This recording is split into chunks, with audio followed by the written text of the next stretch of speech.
கிறிஸ்தவர்கள் தான் அதிகம் வேலைக்கு என்ன கொடுக்கறாங்க? வாட்டி கொடுக்கறாங்க. அது என்னமா சொல்லுவீங்க? ஆமா, ஒழுங்கா வேலைக்கு போகுது கிடையாது, ஒழுங்கா ஆபீஸுக்கு போகுது கிடையாது, கொடுக்கப்பட்ட பொறுப்பை ஒழுங்கா செய்வது கிடையாது, மெத்தனம்.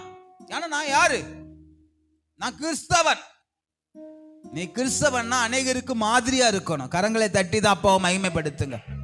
நீ மாதிரியா இருக்கணும். அதான் கர்த்தர் எதிர்பார்க்கிறார். அல்லேலூயா சொல்லுமே.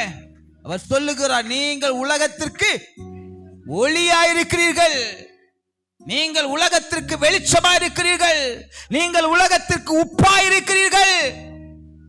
இப்ப உங்களை பார்க்கிறவங்க என்ன பார்க்கணும்? உங்க வார்த்தையை கேட்கிறவங்க என்ன பார்க்கணும்? உங்க பேச்ச பார்க்கிறவங்க என்ன பார்க்கணும்? அல்லேலூயா சொல்லுமே.